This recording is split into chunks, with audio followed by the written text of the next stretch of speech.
What do saddle fitters think to the Equitex pads? Well, I'm here today with an Equitex pad, and I'm going to talk you through what I, as a saddle fitter, think. Now, you have to bear in mind that all saddle fitters think different things.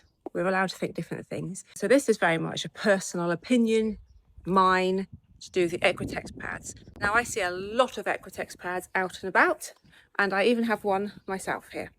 Full disclosure, it was gifted to me. And actually, it was gifted to me for a horse I didn't use it on because it didn't work for one horse, and I do use it on a different horse, which it does work for, which I think is basically, you could just press stop now if you wanted, because that's basically what this whole video is going to be like. It's going to be about, yeah, it works for some, no, it doesn't work for others, just like everything else in the horse world. What saddle pads work for everything? None. What saddle pads work for none? Well, maybe some. That's basically what I'm going to say in this video. So if you don't want to listen to me driveling on, then just press stop now. This here is an Equitex pad. They are known for lots of different things. More recently, because of some slightly badly worded videoing they've done. Also some relatively forward, aggressive, firm marketing. But also price, because they are expensive compared to other saddle pads. I don't actually know how much they are offhand, but I think they're about £260. On the Equitex social media that I see, they refer to it as being like a built-in half pad, because you can see they're thinner down here and they're thicker up the top. And you can see why people think that's quite a thick pad, because it is quite a thick pad. But equally, you can see when they say it squashes down, it does really squash down. So there's several layers of foam in here. I don't know the exact details because I don't sell them. I do fit them. I know there's different layers of foam. Some is a kind of memory foam, some is another foam, but they are quite thick. They do compress down. One thing when you look for a nice saddle pad is you want there to be a good gullet here. So this bit sits up in the gullet of your saddle, and you want there to be a good shape. So there has to be some shape for the withers, which this one does have. And you also want it to be non-bulky over the actual spine. So you want it to have a clear, like, channel, which, again, you can see this one does. So that's going to sit up nicely in your saddle, isn't it? But it's not just the Equitex pads that have that. Lots of saddle pads have that. See? They also don't have any straps on them. So some saddle pads have the straps here that go on your D-rings, or the bigger ones that go underneath your saddle flap. And they also don't have the little straps here for your girth straps. Instead, to hold them still, they have this little bit of silicone on here. Nothing underneath. They're kind of like, underneath, they're kind of like a velvety material. And they say that they're non-slip. They do say guaranteed non-slip. Is that true? Are they guaranteed? Have we ever had a saddle pad that doesn't slip? I was gifted one of these pads to use on my own horse, and I didn't like the fit on Jude, who is, oh, he's in the stable just over there. He's in for the day because he's got footy. Anyway, he's a Connemara, and he's one of those typical Connemaras that's very lifted up through his rib cage. And because of that, when you put any kind of thicker pad on him, it sort of destabilizes the saddle a little bit. It happens with anything. I couldn't put a half pad on him. I probably wouldn't even want to put a gel pad on him. And I certainly can't put any saddles on him that are quite deep in the gusset. So the gusset is that squishy bit between the tree and the horse's back. So because of that, anything thicker, even the Equitex, causes the saddle on Jude to lift a little bit too high and destabilizes it, and can make the saddle move more than I like. So I didn't use it on Jude, and instead I have it with me, or I had it with me in my van when I went to saddle fittings. And I would find that some horses it worked really, really well on, and I ended up recommending people to buy one for their horse. Equally, like with my case with Jude, there are horses it doesn't work so well on. So I personally think if you've got anything that's very, very well covered already and lifts the saddle a little too high off their own back, you don't want to be adding any extra bulk. And they're going to be the same horses that you wouldn't put a half pad onto, for example. However, horses that you would put a half pad onto are horses that would benefit from that little bit of extra padding, because no matter what people say, when people say to you, if you saddle fits, you don't need any pads, not entirely true, because sometimes we do pad for a purpose. Now, this little one in the stable behind me, we're going to show you him. So he's a bit on the fat side. He's a little rotund. Some may say he identifies as a beach ball. However, he's also only a baby, And because of that, because of that, he hasn't got very much muscle on his back. So whilst his belly and he's got some fat pad storage, he's not as lifted through his back as Jude is. So therefore, he might be more of a candidate for an Equitex pad. And as it happens, he's the horse that I put in this Equitex pad. He's also got little dribbly eyes today. I don't know if you can see. He's just had some antihistamines in his breakfast. So if they don't work for particularly well covered horses or particularly like bulky, like very lifted through the back horses, if they can destabilize that, then what else?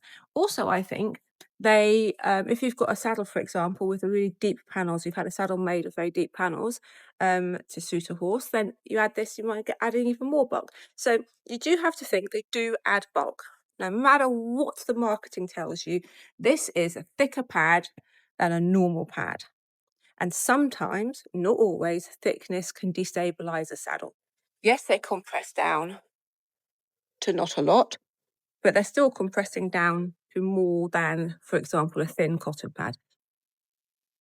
Don't bite the pad. So annoying.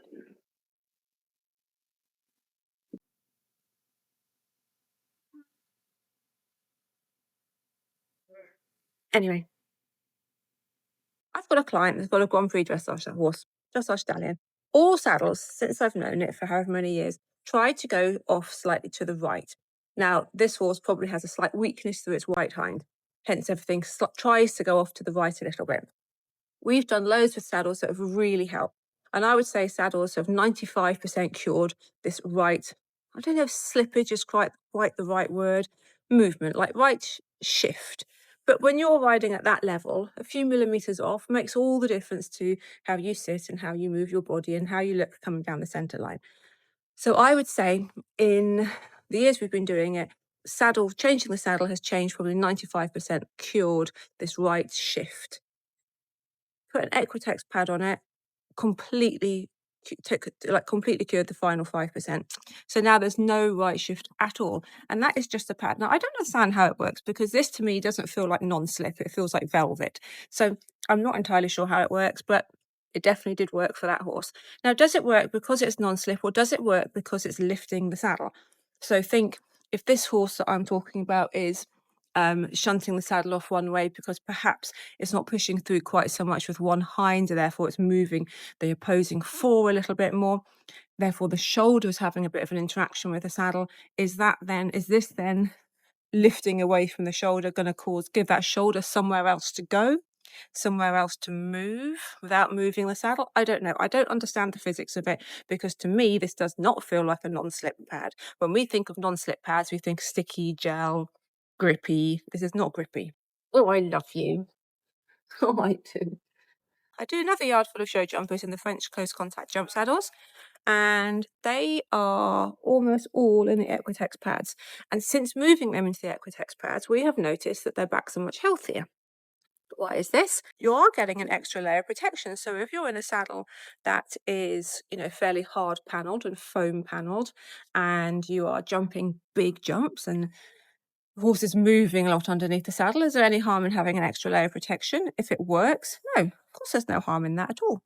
This is obviously going to add shock absorption. I know that there's been some controversy about the research that's been done on these pads, and it's a real shame that these pads weren't invented before the research was done that we discuss in the Society of Master Saddlers. We often use the research done by Kentor Biomechanics, and they did a really good bit of research about pads and half pads. But they were testing at the time the pads that were on the market, and it was before the Equitex pads were there. So whilst I can't comment on the research that was done on these pads because it's not the research that we use in our job, the research that they talk about, the Equitex talk about, show that they are quite good for shock absorption. And it makes sense, of course, they're going to be good for shock absorption because, well, there's quite a lot of pad there, isn't there?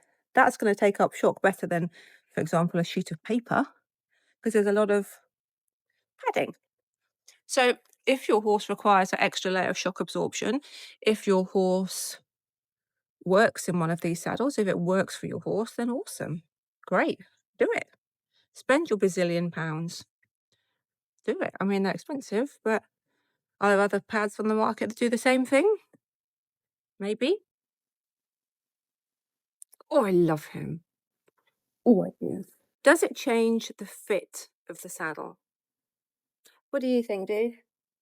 Well, of course it's going to change the fit of the saddle. I don't care what your marketing says.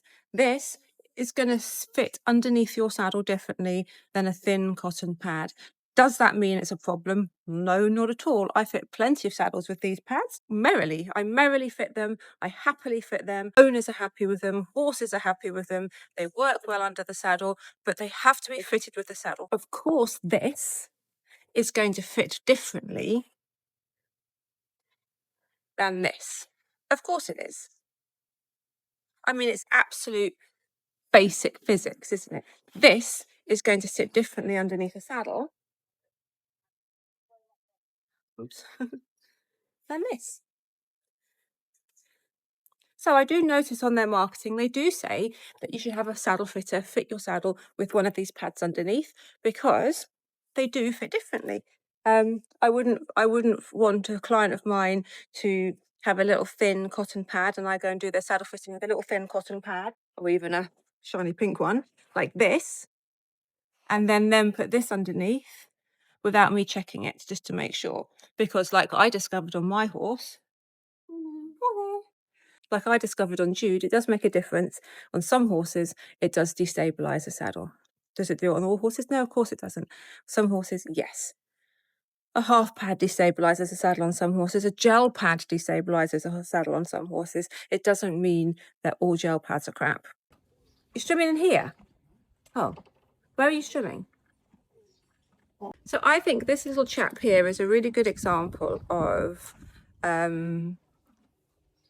like the correct usage of the correct usage of an Equitex pad, because he has two saddles. He has a foam panelled saddle, and when he's wearing that, I put the Equitex pad on because it's quite a close contact panel.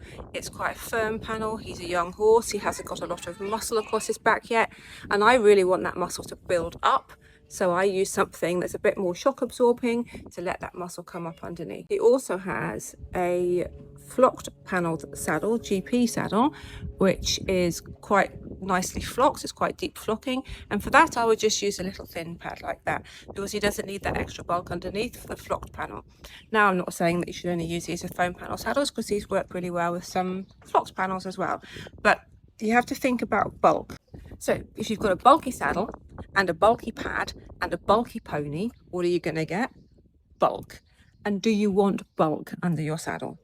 No, not really. I hear this analogy all the time about pads being like thick socks in shoes, and that is, I think, a really bad analogy, because in a shoe, your foot is encased by the shoe, so there's nowhere for your sock to go. So you've got a shoe and you've got a foot in your shoe, and then you've got a thick sock. It's going to squash your foot, isn't it? Because there's nowhere for your shoe to go. But it's not the same with a thick pad, because you could put 10 of these pads on a horse, and what it would do is it would just lift because there's somewhere for it to go. So yes, things will start to get tight through here, and this is where this is important. We do have to pay attention with thicker pads about the sides of the withers. I might get him out and show you what I mean, because what we don't want to do is we want there to be room. So where your saddle sits here, you want there to be room through the sides of the withers so that the horse can still move and it's not compressing any of his spinous processes at all. Now these pads, because of the way they're designed to lift, they tend to lift the saddle away from the withers. Again, not just these pads, lots of half pads, lots of thicker pads are designed like this. They're designed to lift more than they are to fill in a gap. So again, we're looking for something that's clear through here. So it's got to have a clear bit for the spine, because if you imagine if this was thick the whole way through, it's going to be like clampy on the spine. You don't want clampy on the spine. No, thank you. So let me put this on him and I'll show you. See if I can get the camera angle and show you.